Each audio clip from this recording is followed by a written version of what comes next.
Bonjour, donc je suis Valérie Masson, donc chercheur au Centre national de recherche météorologique et je travaille sur le climat urbain. Dans le cadre du train du climat, donc vous avez quelques images à nous présenter sur l'îlot de chaleur urbain et donc sur les problématiques du climat urbain. Donc l'îlot de chaleur urbain, qu'est-ce que c'est? Donc c'est le fait qu'en ville, il fait plus chaud qu'à la campagne. Sur Toulouse, où nous avions fait une campagne de mesure pendant un an en 2004 et en 2005 qui s'appelait Capitoul. Et donc ça, c'est un exemple d'une nuit d'été où on avait une vingtaine de stations météorologiques qui mesuraient la température. Et là, on voit qu'on avait 6 degrés de plus à Toulouse que à l'extérieur de la ville, à la campagne. Donc ça, pour la nuit. Voilà. Donc pourquoi est-ce qu'on a ces différences de température? Ce n'est pas lié au dégagement de gaz à effet de serre et de CO2 comme on le croit trop souvent. Le CO2 va induire le réchauffement climatique à l'échelle mondiale. Et donc, les gens font trop souvent un raccourci en croyant que le CO2 émis en ville va réchauffer la ville. Mais non, ce n'est pas le processus qui est important. Ce qui se passe, c'est qu'en ville, pendant la journée, s'il fait beau, on va avoir le soleil, qui est ici, qui va éclairer nos villes, donc des villes construites avec des briques, de la pierre, avec des tuiles, etc. Et ces matériaux vont stocker beaucoup d'énergie, vont chauffer. Donc mettez la main sur une brique en fin d'après-midi, vous verrez, elle est chaude. Alors que la végétation à l'extérieur de la ville, elle ne chauffe pas parce qu'il y a de l'eau dans le sol et elle va évaporer de l'eau, transpirer de l'eau, et donc va éviter de chauffer. Et donc, qu'est-ce qui se passe une fois que le soleil se couche? La végétation, elle est fraîche. Par contre, les matériaux urbains qui ont chauffé, eh bien, ils vont libérer leur chaleur et empêcher l'air de se refroidir. Ce qui fait qu'on peut avoir facilement, en période de canicule, plus de 30 degrés à minuit dans les centres-villes en France. Comment construire une ville plus fraîche?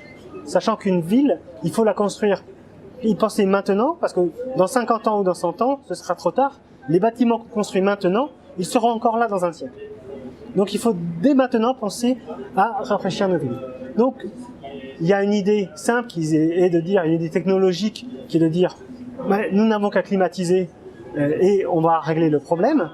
C'est une stratégie qui est utilisée depuis longtemps aux États-Unis ou dans les villes en Asie, par exemple. Eh bien, cette stratégie, elle permet d'être au frais à l'intérieur, mais la clim, qu'est-ce que ça fait? Ça va prendre la chaleur dedans et la rejeter dehors. Donc ça va empirer le phénomène d'îlot de chaleur urbain de 1 ou 2 degrés supplémentaires. Donc il y a d'autres solutions.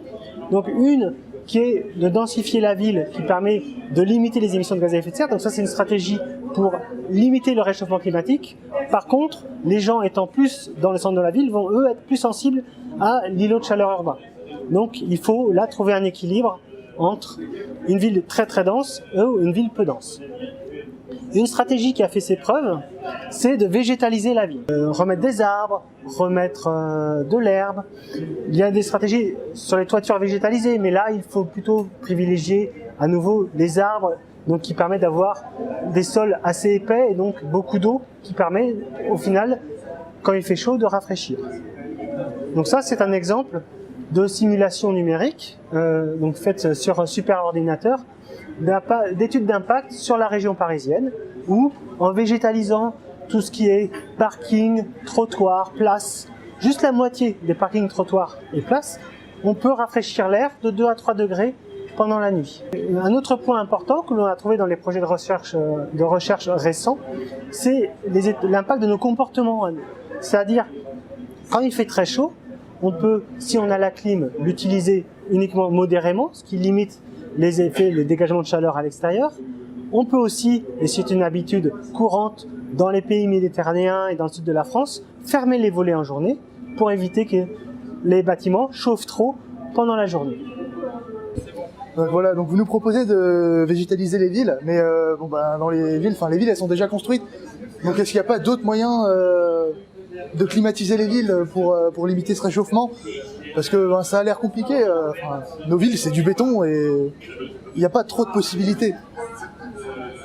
Contrairement à ce qu'on croit, il y a des possibilités pour reverdir les villes. Donc il y a beaucoup d'actions, par exemple, soit à petite échelle, comme mettre des jardins potagers en ville, ce qui permet de créer du lien social. C'est ce qui fait par exemple à Paris en ce moment. Et il peut y avoir aussi des actions de beaucoup plus grande envergure, plus symboliques, comme c'est ce qui s'est passé en Corée dans les années 2000, où un candidat à la mairie de Séoul a promis de détruire une autoroute à 2 étages qui passait en centre-ville au-dessus d'une ancienne rivière.